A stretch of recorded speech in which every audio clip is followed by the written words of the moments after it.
राज ठाकरे यांनी थेट चंद्रपूर जिल्ह्यातला हा जो पारा वाढतोय आणि यामुळे जे जंगली जनावरं चंद्रपूर शहर काही इतर शहरांकडे वळत आहे याची दखल घेतलेली आहे आणि त्यांनी आपल्या मनसैनिकांना आदेश दिला आहे की ताडोबा आणि जे इतर जंगल आहे या भागामध्ये पाण्याचे अशा प्रकारचे छोटे छोटे टँक तयार करा जेणेकरून जे वन्य प्राणी आहेत ते जंगल सोडून शहरात येणार नाही आणि त्यांची पाण्याची गरज जी आहे ती जंगलाच्याच आसपास पूर्ण होईल।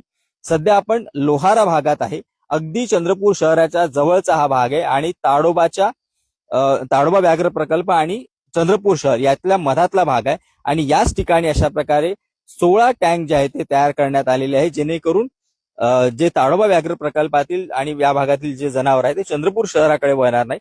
आपल्यासोबत मनसेचे जिल्हाध्यक्ष मनदीप रोळे सध्या आहे। मनदीपजी, कशा प्रकारे राज ठाकरेंचं तुमच्याशी बोलणं झालं, त्यांनी काय सांगितलं आणि कशा प्रकारे हे टँक जे आहे किंवा पाण्याचे छोटे छोटे हौद तयार करण्यात येतात? एक साधारण 7-8 दिवसापूर्वी माननीय राजसाहेबांचा फोन आला।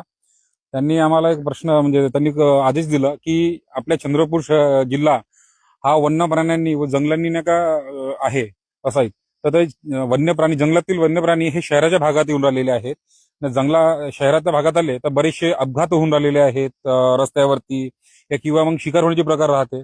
तर अशा वेळेस ना आज चंद्रपूरचं तापमान सुमारे 44, 45, 46च्या घरात गेलेलं आहे। अशा वेळेस राजसाहेबांनी सांगितलं आहे की छोटे छोटे पाणवटे त्यांना पाण्याची व्यवस्था करा। या भागात जाऊन डिपार्टमेंटशी बोलून आम्ही डिपार्टमेंटशी बोललो व त्यांना आम्ही सांगितलं की आम्ही आमच्याकडनं वन्य प्राण्यांसाठी पाणवटे मारतोय।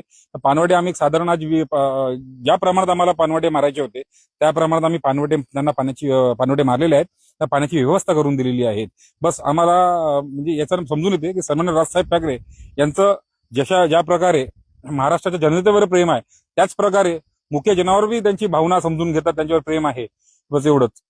तर राज ठाकरे यांचं जे म्हणजे पर्यावरण आहे आणि पर्यावरणाशी संबंधित जे मुद्दे आहे यांच्याबाबतचं जे प्रेम आहे किंवा याबाबतची जी त्यांची संवेदना आहे ती आपण अनेक वेळा आजपर्यंत अनुभवली आहे आणि त्यांनी अनेक वेळा स्पष्ट राजकीय भूमिका देखील या बाबतीत घेतलेली आहे आणि हीच भूमिका कुठेतरी पर्यावरणाबद्दल जी संवेदनशीलता आहे ती थेट चंद्रपूर जिल्हा आणि ताडोबा व्याघ्र प्रकल्पाचा जो आजूबाजूचा भाग आहे तिथे सुद्धा त्यांनी एकदा पुन्हा दाखवून दिली आहे। सारंग पांडे, एबीपी माझा, चंद्रपूर।